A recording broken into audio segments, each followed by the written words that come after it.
Hi there. My name is Stan Holt. I am the Senior Advisor for Partners for Impact. And this is the next installment of our series on logic models. And this is on outcomes. And just a quick reminder that this is a series of 5 to 7 minute training videos that help you build and use logic models for program planning and evaluation. And these are pretty simple, basic building blocks. And the intent is to use this series to start with, and then we'll move into deeper work with logic models as we move forward. So just a reminder that a logic model is a picture of how your program will work. It's the pieces that you need. It's the pieces that you do. It's and the results that you achieve. So I like to think of outcomes from two basic places. Number one is, it can be if you go back here, you can see it's the results of what the things that you do. The flip side is it could come from the impact or the place of what change to what group of people. And honestly, for me, the what change for what group of people fits with the benefits of your program activities. And quite frankly, oftentimes programs really spend way more time thinking about, oh, what kind of staff do we need? What are they going to do? That kind of stuff, and don't think about the outcomes. So I really encourage, even though you can kind of move in that logical inputs, activities, outputs, and outcomes, I really encourage people to think about the outcomes and the impact they want and use that. What change to what group of people is really crucial in really thinking through, okay, now if I'm going to make this change, does this really make sense, right? I like to think of outcomes in terms of time. You'll see that there are short-term outcomes, intermediate outcomes, and long-term outcomes. And I think about when I'm trying to lose weight. My long-term outcome is, 20 pounds of weight loss. A short-term outcome associated with that might be a change in my understanding of how to read a label and what that looks like and how to make different choices.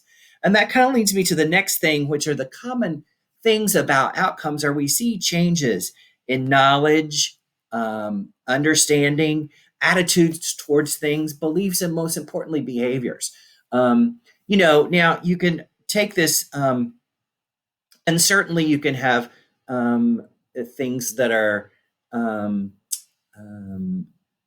what am I trying to say here? That you could do all those elements, and oftentimes that's what I'm trying to say.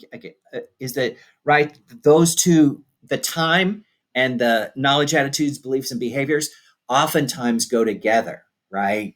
It's easier to have some change in knowledge first, so your short-term outcomes, your behavior changes, particularly for us humans, it can take a little while and a little more time. I want to remind you of what we talked about in a video on our activities and our outputs training, where we talked about the double layer logic model. And remember, we talked about this notion of volunteers who are needed for a student tutoring program, right? And it's just really important to remember that you're going to have your outcomes associated with the student's knowledge change or their reading ability or something like that. And what you don't necessarily have in this instance, you could have some important you could have some outcomes for your volunteers, but more likely, because they are circling around from volunteer hours to be the input, then that's really less likely that you'll have outcomes for the volunteers. Hopefully that makes some sense. And in part because that then says, well, really, who's this project for, right? What is the overall impact we want to have in our community? Well, certainly civic engagement is great, and that could be what you're thinking about.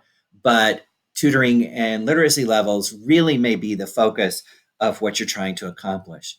I also want to add another thing. There are other instances in when outputs are the outcome.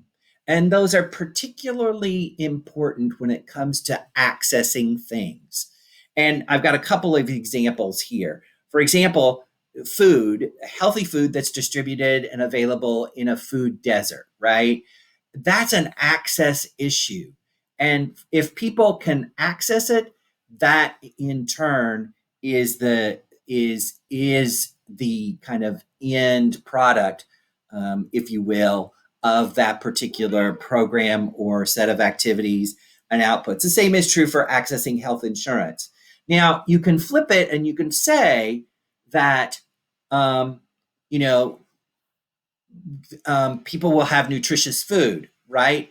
And that will change people's health, right? So one could go there, but there's still this. Our program focuses on food distribution, so our outcome is the output of food getting distributed.